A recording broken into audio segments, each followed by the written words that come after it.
According to the question, a block B is pushed momentarily along a horizontal surface with an initial velocity v. If mu is the coefficient of sliding friction between B and the surface, block B will come to rest after a time. Question में आपको दे रखा है एक block B है जिसको आपने push किया है किसी हॉरिजॉन्टल एंड रफ सरफेस पर. इनिशियल वेलोसिटी इसकी है v.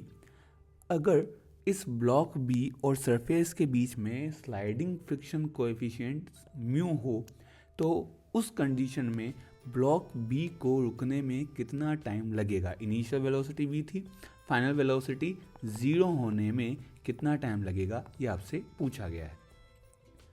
तो आपको सरफेस पर एक रफ सरफेस पर एक ब्लॉक दे रखा है B जिसकी इनिशियल वेलोसिटी है v. अब जब ये ब्लॉक आगे चलना चाहेगा उसी टाइम इसके ऊपर पीछे की तरफ रिलेटिव मोशन के ऑपोजिट डायरेक्शन में लगेगा स्लाइडिंग फ्रिक्शन. फ्रिक्शन की वैल्यू होती है म्यू एन. अच्छा, एन मतलब नॉर्मल रिएक्शन फोर्स जो कि इक्वल होगा mg के. ठीक है, N should be equal to mg. So friction will be equal to mu mg. ये फ्रिक्शन इस ब्लॉक पे लगने वाला अकेला फोर्स है, मतलब यही क्या करेगा, एक्सेलरेशन प्रोवाइड करेगा. तो इसी फोर्स को हम किसके इक्वल रखेंगे, एम ए के इक्वल पुट करेंगे. जैसे एम ए के इक्वल रखोगे एम से एम कैंसल और एक्सेलरेशन आपको मिल जाएगा म्यू जी के इक्वल. अब हमारे पास इनिशियल वेलोसिटी तो v है एंड फाइनल वेलोसिटी क्या करनी है भाई, रुक जाना है, मतलब फाइनल वेलोसिटी 0 होनी है.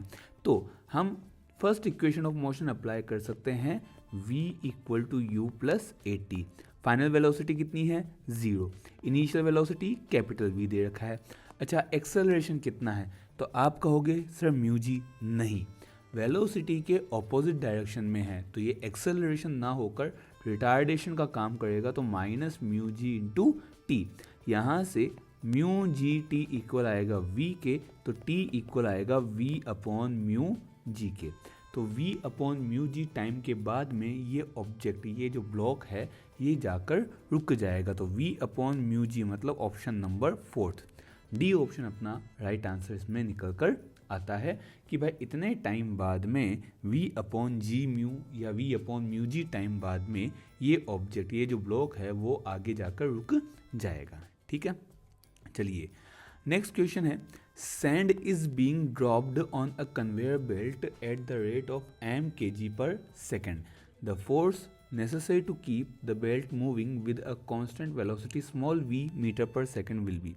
आपको ये बोला गया है कि ये कन्वेयर बेल्ट पर सैंड मतलब मिट्टी कैपिटल m kg पर सेकेंड की रेट से गिरती है, ड्रॉप हो रही है, और इस बेल्ट को स्मॉल v जो कि एक कांस्टेंट वेलोसिटी है इससे आपको चलाना है, इससे आपको मूव करवाना है.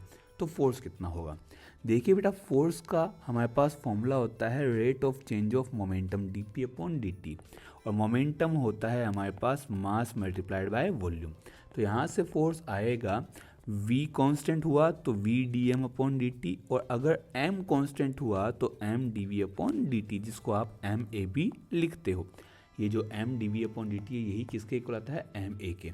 लेकिन अब आपको क्या कहा गया है, वेलोसिटी कैसी है, कांस्टेंट. वेलोसिटी अगर कांस्टेंट है तो dv अपॉन dt क्या हो जाएगा, 0 हो जाएगा. तो जैसे ही dv अपॉन dt को आप 0 करोगे ये टर्म भी 0 बचा, क्या, v dm अपॉन dt. तो f equal to v dm upon dt. Question में दे रखा है rate of falling of sand is m kg पर सेकेंड, मतलब dm अपॉन dt कितना है, कैपिटल m kg. ठीक है, dm अपॉन dt कितना है, कैपिटल m kg पर सेकेंड.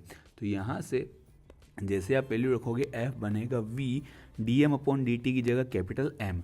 तो vm या mv आपका आंसर यहाँ पर आना चाहिए. mv का मतलब ऑप्शन हो गया हमारे पास थर्ड, mv न्यूटन.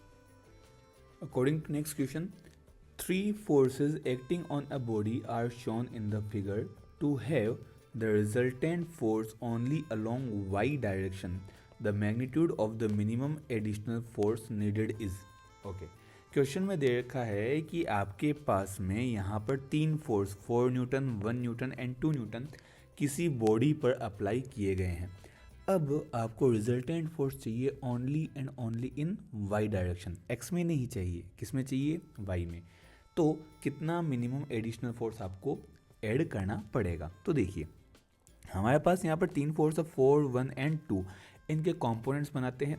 जो भी कंपोनेंट एक्स डायरेक्शन में आता है उसको कैंसिल करना है। जैसे ही एक्स कंपोनेंट कैंसिल होंगे जो फोर्स बचेगा वो केवल और केवल वाई के अलोंग बचेगा। Okay, so we have to cancel the component which are in x direction, so we will get the components which are only and only in y direction. Okay, तो देखिए ये 4 न्यूटन और ये 2 Newton बिल्कुल opposite है, बिल्कुल opposite है। तो ये 2 न्यूटन से 4 न्यूटन कैंसिल होगा और कितना बचेगा 2 न्यूटन। ठीक है, तो यहाँ पर आपके पास ये बचेगा 2 न्यूटन और इस 2 न्यूटन को आप कर सकते हो कैंसिल। अब इस 2 न्यूटन के लिए अपने पास एंगल दे रखा है, 1 न्यूटन के लिए एंगल है, तो कंपोनेंट बना लेते हैं एक्स डायरेक्शन में।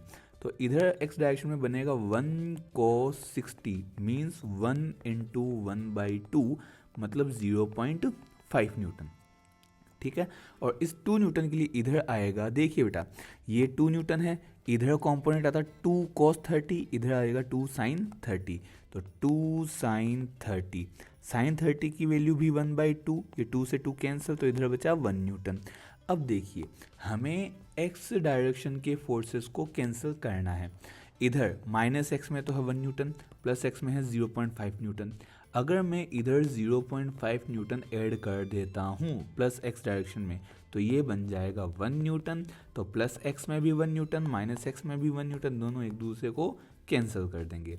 तो हमारा आंसर क्या आना चाहिए कि प्लस एक्स डायरेक्शन में 0.5 न्यूटन ऐड कर दो। लेकिन क्वेश्चन में डायरेक्शन तो बोली नहीं है कि भाई कौन सी डायरेक्शन में ऐड करना है, तो हमें सीधा आंसर यही देना है कि 0.5 न्यूटन को हमें ऐड करना पड़ेगा, मतलब ऑप्शन हमारा सी आ जाएगा। ठीक है, according to this question a body under the action of a force F vector equal to 6i cap minus 8j cap plus 10k cap acquires an acceleration of 1 meter per second square. The mass of this body must be.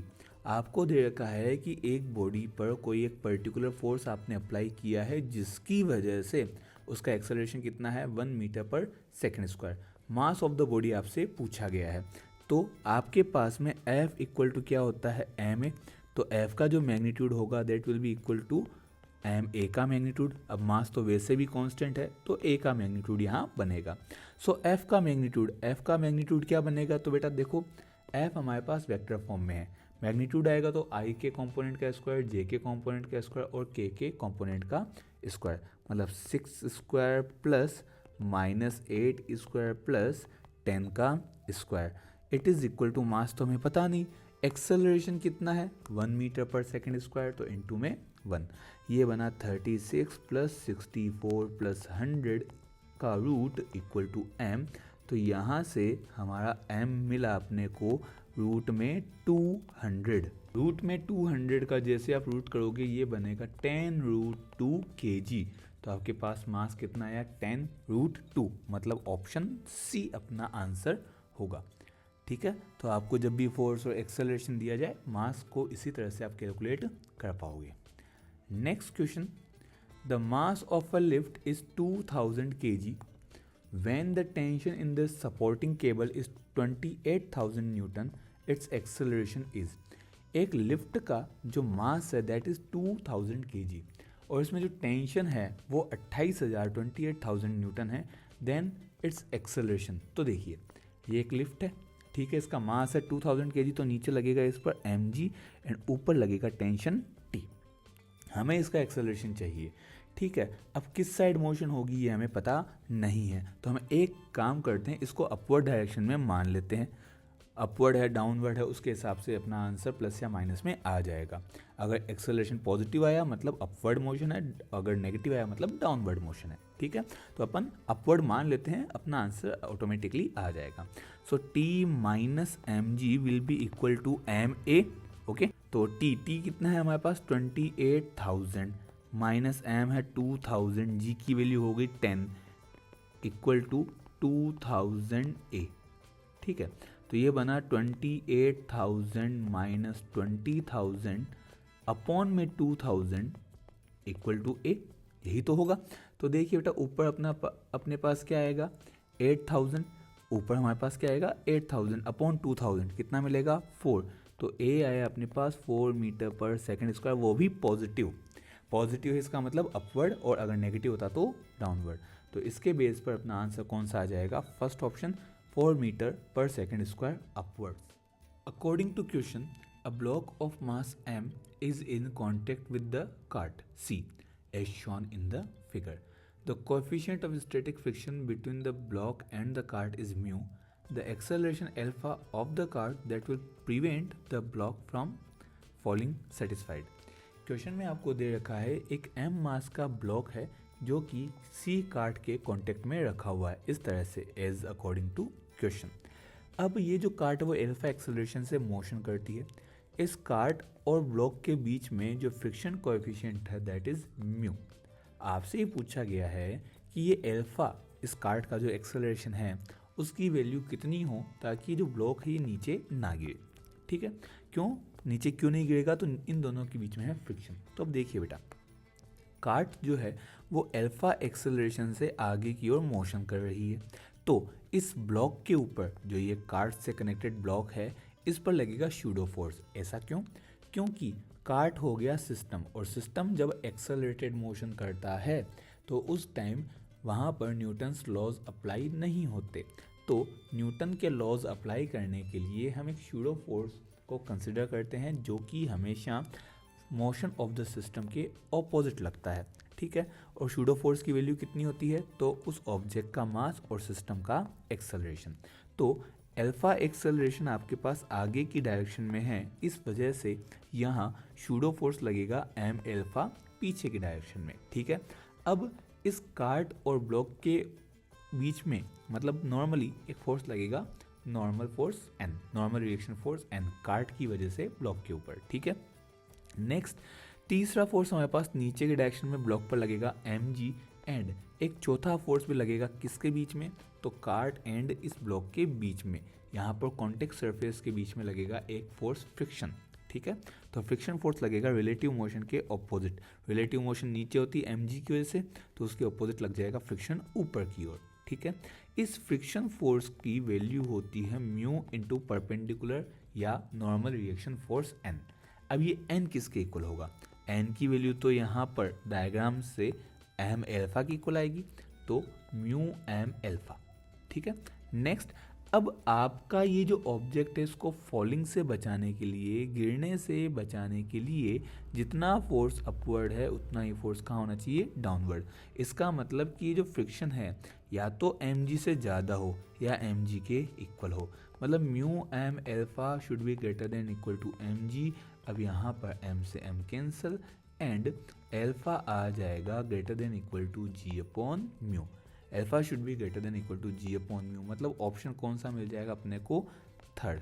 Alpha should be greater than G upon mu और equal to G upon mu. अगर ये condition होती है तो block गिरने से बच जाएगा, वरना ब्लॉक गिर जाएगा। According to this question, a conveyor belt is moving at a constant speed of 2 meter per second. A box is gently dropped on it. The coefficient of friction between them is mu equal to 0.5. The distance that the box will move relative to belt before coming to rest on it, taking g equal to 10 meter per second square. Mains 2011 का question है। Question में क्या पूछा है, एक conveyor belt है जो कि 2 मीटर पर सेकंड की एक कांस्टेंट स्पीड से मोशन में है। इसके और बॉक्स के बीच में जो एक बॉक्स यहाँ पर रखा है, तो इस बेल्ट और बॉक्स के बीच में फ्रिक्शन कोएफिशिएंट है 0.5। आपको ये बताना है कि अगर जी की वैल्यू 10 मीटर पर सेकंड स्क्वायर ली जाए तो वो डिस्टेंस क्या होगी जिस जहाँ तक बॉक्स जो है वो उस बेल्ट पर मोशन कर सकता है बिना रेस्ट में आई, मतलब रेस्ट में आने से जस्ट पहले तक कहाँ तक वो मोशन करेगा, ये आपसे पूछा गया है। तो देखिए, आपसे कहा गया एक बेल्ट है, बेल्ट के ऊपर एक बॉक्स रखा है। ठीक है, अब इस बेल्ट की स्पीड कितनी है, बेल्ट की स्पीड आपको देखिए 2 मीटर पर सेकेंड। ठीक है, मतलब बॉक्स भी कितने से चल रहा है, 2 मीटर पर सेकेंड से बेल्ट के साथ साथ मोशन में होगा। 2 मीटर पर सेकेंड की स्पीड यहाँ पर आपको गिवन है। बॉक्स और बेल्ट के बीच में फ्रिक्शन लगेगा, फ्रिक्शन कितना होगा, तो F equal to mu M G, F equal to क्या हो जाएगा, म्यू एम जी। भाई वैसे तो म्यू एन होता है, F होता है mu into N, friction force होता है म्यू एन के इक्वल। तो यहाँ पर ऊपर इस पर लगेगा नॉर्मल रिएक्शन, नीचे लगेगा एम जी, तो एन की जगह भी क्या रख दोगे आप, एम जी, तो F हो जाएगा म्यू एम जी। ठीक है, इस वजह से हमारा फ्रिक्शन क्या हो जाएगा यहाँ पर, म्यू एम जी। अब ये जो फ्रिक्शन फोर्स है, यही फ्रिक्शन फोर्स क्या प्रोवाइड करेगा, एक्सेलरेशन प्रोवाइड करेगा। इसका मतलब म्यू एम जी इक्वल होगा एम ए के। म्यू एम जी किसके इक्वल हो जाएगा, एम ए के। एम से एम कैंसिल, ए आ जाएगा म्यू जी के इक्वल।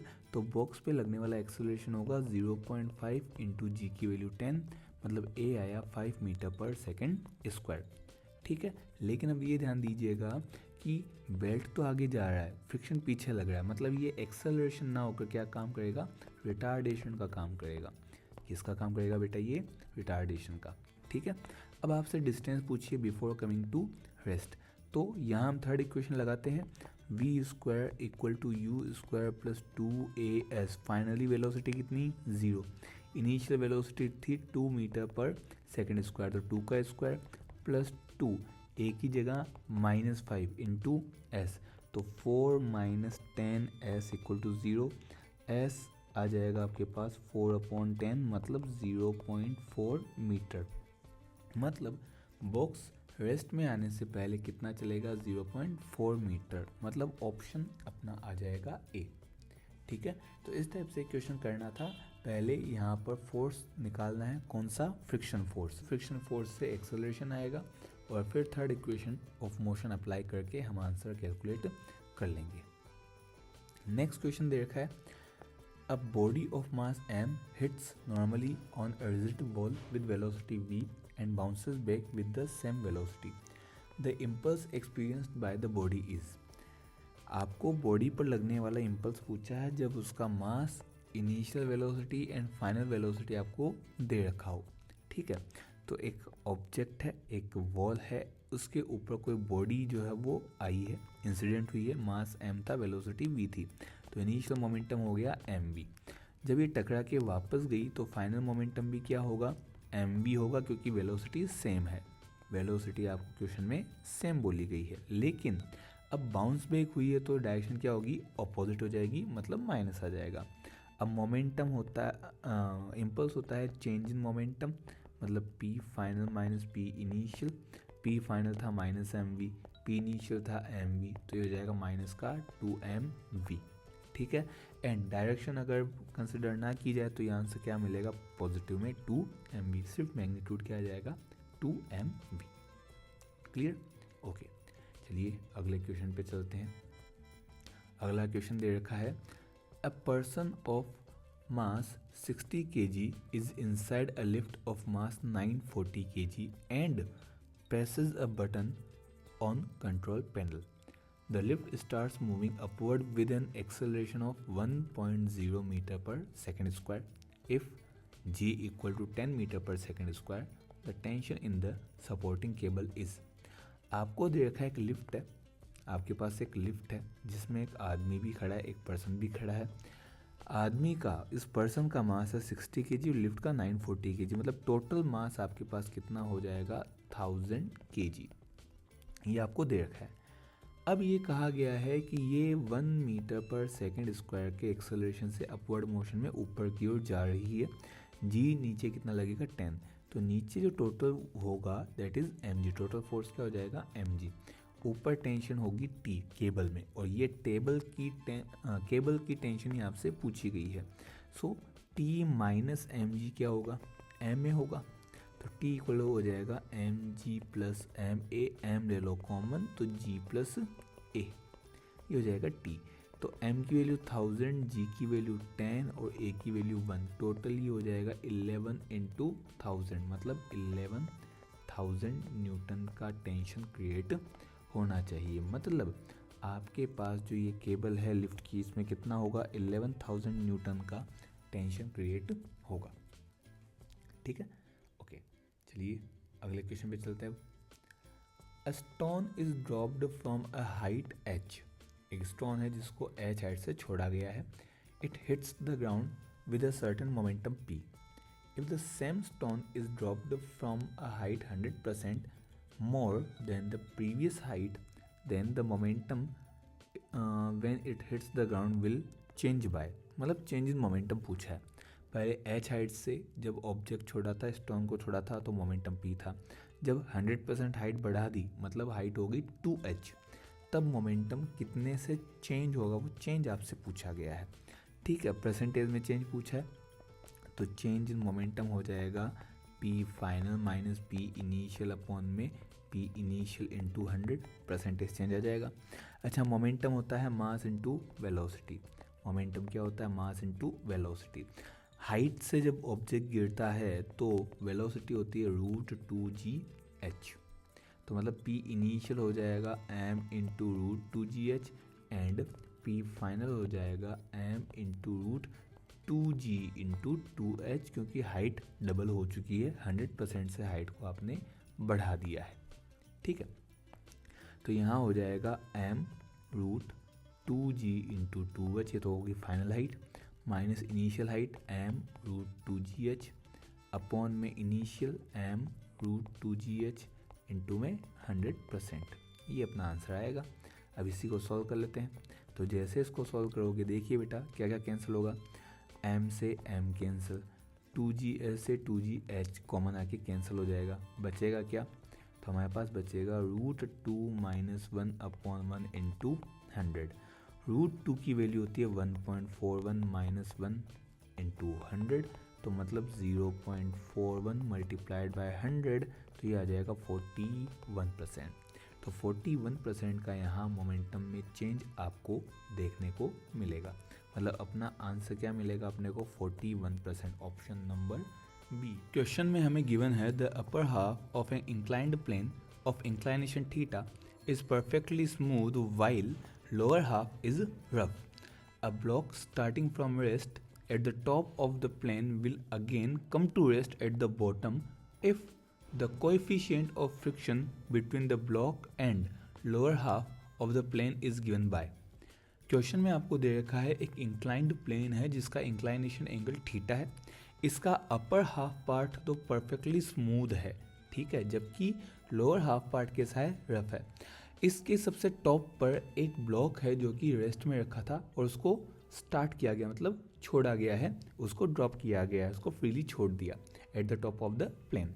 और जब वो बॉटम तक आता है तो वो वापस किस में आ जाएगा? रेस्ट में आ जाएगा। ये तभी पॉसिबल है जब उस ब्लॉक और लोअर हाफ पार्ट जो कि एक रफ सरफेस था, इसके बीच में कोएफिशिएंट ऑफ फ्रिक्शन होगा। मतलब कोएफिशिएंट ऑफ फ्रिक्शन आपको चाहिए। हमें क्वेश्चन में दे रखा है कि हमारे पास में एक इंक्लाइंड प्लेन है, एक इंक्लाइंड प्लेन है जिसका इंक्लाइनेशन एंगल है थीटा।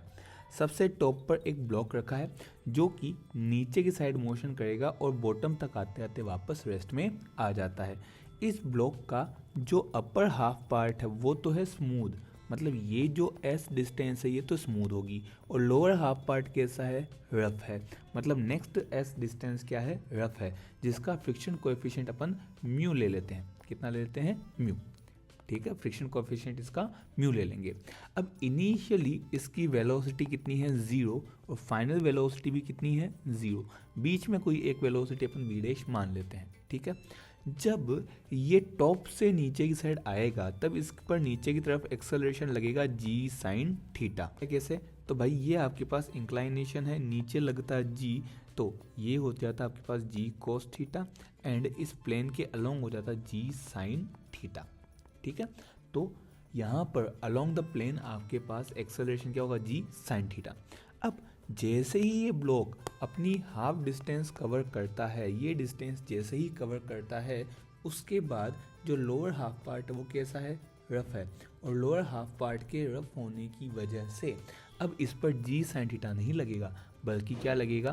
पीछे फ्रिक्शन भी क्रिएट हो जाएगा। ठीक है, तो हम इसको दो पार्ट में डिवाइड कर लेते हैं, पहले अपर हाफ के लिए फिर लोअर हाफ के लिए, उससे अपने को क्लैरिटी मिल जाएंगी। तो first for upper half part, upper half part, and then for lower half part, lower half part। दो पार्ट में अपन इसको डिवाइड कर लेते हैं। तो सबसे पहले अपर हाफ पार्ट की बात करते हैं। अपर हाफ पार्ट में डिस्टेंस कितनी थी, s थी। ये ब्लॉक यहाँ था, नीचे g sin थीटा इसका एक्सेलरेशन लगा, इनिशियल वेलोसिटी 0 थी और फाइनल वेलोसिटी जो इसके ऊपर होती दैट इज v डैश। तो थर्ड इक्वेशन ऑफ मोशन से v dash square equal to u square plus 2as, v dash square equal to u तो कितना है बेटा अपने पास 0 है और a की जगह क्या हो जाएगा g sin थीटा, तो ये बन जाएगा 2g sin theta into S. इसी तरह लोअर हाफ पार्ट के लिए एंगल तो इंक्लाइनेशन का वही थीटा है। लोएस्ट पार्ट पर आते ही वेलोसिटी फाइनल कितनी होगी 0। इनिशियल वेलोसिटी कितनी थी, इनिशियल वेलोसिटी हमारे पास थी v डैश, कितनी थी v डैश। तो यहाँ पर ये इनिशियल वेलोसिटी इस लोअर हाफ पार्ट के लिए v डैश। अब यहाँ पर देखिए नीचे तो लगेगा g sin थीटा, नीचे तो क्या लगेगा g sin थीटा, पीछे लगेगा फ्रिक्शनल फोर्स। फ्रिक्शनल फोर्स क्या होता म्यू एन, क्या होता म्यू एन, ठीक है। तो फ्रिक्शनल फोर्स लगता म्यू एन और इस फ्रिक्शन की वजह से देखिए फ्रिक्शन की वैल्यू कितनी होती है उसको अपन साइड में एक बार कैलकुलेट कर लेते हैं। तो ये सरफेस था, नीचे इस पे लगता mg, ये हो जाता n, इधर आता mg cos theta, friction force लगता म्यू एन, n की जगह mg cos थीटा, तो ये होता है आपका फ्रिक्शनल फोर्स। इस फ्रिक्शनल फोर्स से पीछे की डायरेक्शन में अगर एक्सेलरेशन देखा जाए तो वो acceleration due to frictional force आ जाता है हमारे पास म्यू जी कोस थीटा, और नीचे की डायरेक्शन में क्या है जी साइन थीटा, ठीक है। तो ये आपस में माइनस हो जाते, कैंसिल होते, एंड जो रिजल्टेंट एक्सेलरेशन है आपके पास वो बचता म्यू जी कोस थीटा माइनस में ये जी साइन थीटा, म्यू जी कोस थीटा माइनस जी साइन थीटा, ये रिटार्डेशन हो जाता, तभी तो फाइनली वेलोसिटी 0 होगी, ठीक है। तो इस वजह से अगेन थर्ड इक्वेशन लगाएंगे, V square equal to V dash square plus 2as, V square तो हो गया 0, V dash square plus 2 a की जगह क्या होगा देखिए रिटार्डेशन, ऊपर तो है म्यू जी कोस थीटा, नीचे है जी साइन थीटा, रिटार्डेशन लगता तो आता माइनस में, तो यहाँ आएगा माइनस, ये बनेगा म्यू जी कोस थीटा माइनस जी साइन थीटा इंटू में एस। तो यहाँ से वी डैश स्क्वायर हो जाता है आपके पास में 2g common, mu cos theta minus sine theta into S, ठीक है। अब ये भी वी डैश स्क्वायर है, ये भी वी डैश स्क्वायर है, दोनों की वैल्यू आपस में क्या हो जाएगी इक्वल, इसका मतलब 2g sine theta S equal to 2gs mu cos theta minus sine theta. क्या कैंसिल होगा तो आपके सामने है 2gs से 2gs कैंसिल, बचा क्या sine theta equal to mu cos theta minus sine theta, ये बनेगा 2 sine theta equal to mu cos theta, आपको चाहिए म्यू की वैल्यू, ये हो जाएगा 2 sine theta upon cos theta मतलब 2 टेन थीटा। तो जब अपर हाफ पार्ट स्मूथ था, लोअर हाफ पार्ट रफ था, आपने टॉप पॉइंट से ऑब्जेक्ट को छोड़ा है, ब्लॉक को छोड़ा है, और ये बॉटम तक आते आते अगेन स्टॉप हो जाता है, रुक जाता है, तो इस कंडीशन में लोअर हाफ पार्ट के लिए जो फ्रिक्शन कोएफिशिएंट होगा that will be mu equal to 2 tan theta. Mu के लिए क्या आ जाएगी 2 टेन थीटा, मतलब ऑप्शन नंबर फर्स्ट आपका आंसर यहाँ पर मिलेगा। इस टाइप से इस क्वेश्चन को अपने को करना था। ये क्वेश्चन बढ़िया है, 2013 नीट में आया हुआ क्वेश्चन है, ठीक है। इस टाइप के क्वेश्चन भी आते हैं, थोड़े से लेंदी होते हैं बट इजी है। Next, an explosion breaks a rock into 3 parts in the horizontal plane, 2 of them go off at right angles to each other. The first part of mass 1 kg moves with 12 meter per second and the second part of mass 2 kg moves with 8 meter per second. If the third part flies off with 4 meter per second speed, then its mass is. देखिए question में ये बोला है एक rock है जो कि explosion की वजह से टूट जाती है 3 पार्ट में। इन 3 पार्ट में से 2 तो हैं 1 किलो और 2 किलो के, तीसरे का मास हमें पता नहीं है। जो 1 kg का है वो 12 मीटर पर सेकंड से, और जो 2 kg का है वो 8 मीटर पर सेकंड से मोशन करता है। थर्ड पार्ट की हमें स्पीड दे रखी है 4 मीटर पर सेकंड, मास अपने को पता नहीं है, वो मास अपने को पता करना है। तो एक रॉक थी, 3 पार्ट में डिवाइड हुई, जिनमें से 2 तो क्या होते हैं परपेंडिकुलर चले जाते हैं, कैसे तो दे रखा है राइट एंगल पर जाते हैं। तीसरा पार्ट हमें पता नहीं किस डायरेक्शन में जाएगा, तो अपन कोई भी डायरेक्शन ले सकते हैं। पहले पार्ट का मास है 1, वेलोसिटी है 12, दूसरे पार्ट का मास है 2, वेलोसिटी है 8, ठीक है। तीसरे पार्ट का मास m मान लेते हैं, वेलोसिटी है 4। अब यहाँ पर जो राइट एंगल्स पे गए हैं, इस वजह से एक को मान लेते हैं x डायरेक्शन में, मतलब i कैप में, दूसरे को मान लेते हैं y डायरेक्शन में, मतलब j कैप में, और तीसरे का हमें पता नहीं है, तो ये हमारे पास में हो जाएगा p3 वेक्टर बोल देते हैं इसको, ठीक है। इसकी डायरेक्शन हमें पता नहीं है, तो इसको अपन mv वेक्टर लिख देते हैं, ठीक है। v वेक्टर 4 हो जाएगा, ठीक है। तो ये हो गया आपके पास p1 vector, this is your p2 vector and this is your p3 vector. अब हमारे पास में मोमेंटम कंजर्वेशन से जितना इनिशियल मोमेंटम होता उतना ही क्या होता, फाइनल मोमेंटम। इनिशियल तो 0 था, तो फाइनल भी क्या होगा, फाइनल मोमेंटम का जो सम होगा वो भी कितना होगा, 0 होगा। इसका मतलब यहाँ से p3 जो होगा that will be equal to minus of p1 vector plus p2 vector, ये तो आएगा। तो अगर मुझे p3 का मैग्नीट्यूड चाहिए then it will be equal to root of p1 square plus p2 square. p1 कितना था, तो p1 है हमारे पास में 12 i कैप और p2 हो जाएगा 2 इंटू 8 मतलब 16 j कैप।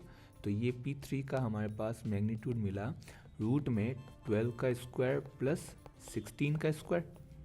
12 का स्क्वायर मतलब 144 एंड 16 का स्क्वायर मतलब 256। ये बना 144 प्लस 256 बनेगा 400। तो P3 मतलब M3V3, M पता नहीं, V3 कितना था बेटा 4 था, ये बना इधर रूट में 400 का रूट हो जाएगा 20, सो M इजकल टू 20 अपॉन में 4, तो M आ जाएगा आपके पास 5 kg। तो जो थर्ड मास है, थर्ड पार्ट है उस रॉक का, उसका मास कितना मिलेगा अपने को, 5 kg गेन होगा, ठीक है। तो जब भी एक्सप्लोजन हो और इस टाइप की इक्वेशन आए तो मोमेंटम कंजर्वेशन से अपना आंसर आएगा। इसका ऑप्शन हमारे पास 5 kg, मतलब फोर्थ ऑप्शन अपने को आंसर की फॉर्म में मिलेगा, ठीक है। इस तरह से आप इस क्वेश्चन को सॉल्व कर सकते हो। चलिए अगला क्वेश्चन देखते हैं। 3 blocks with masses m, 2m and 3m are connected by strings as shown in figure. After an upward force F is applied on block M, the masses move upward at constant speed v. What is the net force on the block of mass 2m? Is the acceleration due to gravity? Question में ये बोला है कि आपके पास 3 block है जिनके मास m, 2m और 3m है और ये तीनों ही एक स्ट्रिंग से कनेक्ट कर रखे हैं। साथ ये बोला गया है कि इनमें एक अपवर्ड फोर्स F लगाया गया है m ब्लॉक के ऊपर। डायग्राम में आपको दिख रहा है m ब्लॉक पर एक फोर्स F अपवर्ड डायरेक्शन में लगाया है। ये फोर्स इस तरह से है कि जो तीनों ऑब्जेक्ट हैं वो कांस्टेंट स्पीड v से अपवर्ड मोशन करते हैं। तो आपसे पूछा गया net force on the block of mass 2m, इस 2m मास पर नेट फोर्स कितना होगा। तो इसका देखो सीधा सीधा आंसर होगा। यहाँ पर क्वेश्चन में हमें दे रखा है वेलोसिटी कैसी है, कांस्टेंट है, स्पीड कैसी है, कांस्टेंट है। तो अगर स्पीड कांस्टेंट है तो इसका मतलब एक्सेलरेशन क्या है, 0 है। एक्सेलरेशन 0 है तो नेट फोर्स भी क्या हो जाएगा, 0 हो जाएगा। मतलब कि इस 2m पर जो नेट फोर्स है वो 0 है। 0 मतलब ऑप्शन कौन सा, थर्ड ऑप्शन अपना आएगा, ठीक है। तो इस टाइप से इसको करना था। भाई कांस्टेंट स्पीड है तो एक्सेलरेशन 0 है, एक्सेलरेशन 0 है तो मतलब नेट फोर्स भी इस 2m पर कितना होगा, 0 होगा, ठीक है। ओके, चलिए अगला क्वेश्चन देखते हैं। A balloon with mass m is descending down with an acceleration a, where a is less than g. How much mass should be removed from it so that it start moving up with an acceleration a?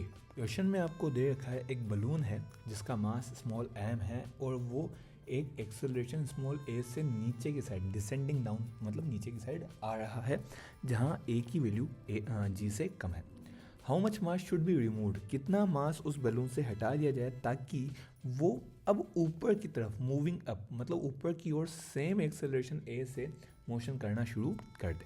मतलब हमारे पास एक balloon है और इस balloon को क्या किया जा रहा है कि ये नीचे आ रहा है a एक्सेलरेशन से। बेटा नीचे क्या लगेगा हमारे पास mg और एयर की वजह से ऊपर थ्रस्ट फोर्स लगेगा, अब थ्रस्ट f। ठीक है।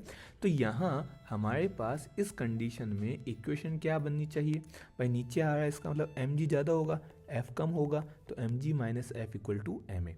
यहाँ से एफ हमारे पास आ जाएगा M G minus M A. This is our first equation.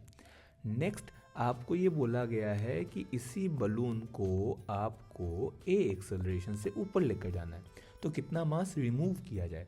मान लेते हैं एम नॉट मास हमने रिमूव कर दिया है, एम डैश मान लो, तो एम नॉट मास अपन ने रिमूव कर दिया। नीचे अब क्या होगा, M minus M naught into G. ऊपर तो अभी भी एयर का अब थ्रस्ट लगेगा एफ, वो तो चेंज होता नहीं, ठीक है। तो इसके लिए इक्वेशन क्या बनेगी, ऊपर जाना है तो ऊपर जाना है, तो F minus M naught G equal to M minus M naught A, क्योंकि अपवर्ड फोर्स अब की बार ज़्यादा है। तो यहाँ से हमारे पास एफ क्या हो जाएगा, M minus M naught A plus M minus M naught G. दोनों ही कंडीशन में हमारे पास थ्रस्ट फोर्स की वैल्यू आई है, यहाँ भी एफ यहाँ भी एफ, दोनों वैल्यू आपस में कैसी होनी चाहिए, इक्वल, क्योंकि थ्रस्ट फोर्स तो चेंज होगा नहीं। तो इसका मतलब हमारे पास M G minus M A equal होगा M minus M naught A plus M minus M naught G. Brackets open कर देते हैं, तो ये बनेगा M G minus M A equal to M A minus M naught A plus M G minus M naught G. ठीक है, क्या cancel होगा, तो एम जी से एम जी कैंसिल। क्लियर। अब देखिए ये एम नोट और एम नोट यहाँ से कॉमन लिया जा सकता है, ठीक है। तो हमारे पास इक्वेशन क्या बनी, देखिए इक्वेशन बनी minus M A equal to M A minus M naught common A plus G. अब माइनस वाली टर्म है, इसको इधर ले आओ, ये माइनस एम ए को इधर ले जाओ, ठीक है। तो ये बना M naught A plus G equal to ये एम ए प्लस का, ये माइनस का एम ए इधर आके वापस प्लस का, तो ये बन जाएगा टू एम ए। तो यहाँ बनेगा two M A. So M naught की वैल्यू आ जाएगी आपके पास में two M A upon A plus G, two M A upon A plus G. ये अपने पास एम नोट की वैल्यू आएगी, तो ये अपना आंसर आना चाहिए two M A upon A plus G. Two M A upon A plus G अगर आपका ऑप्शन है तो वो आपका सही है, two M A upon ji plus A, first option अपना आंसर आ जाएगा।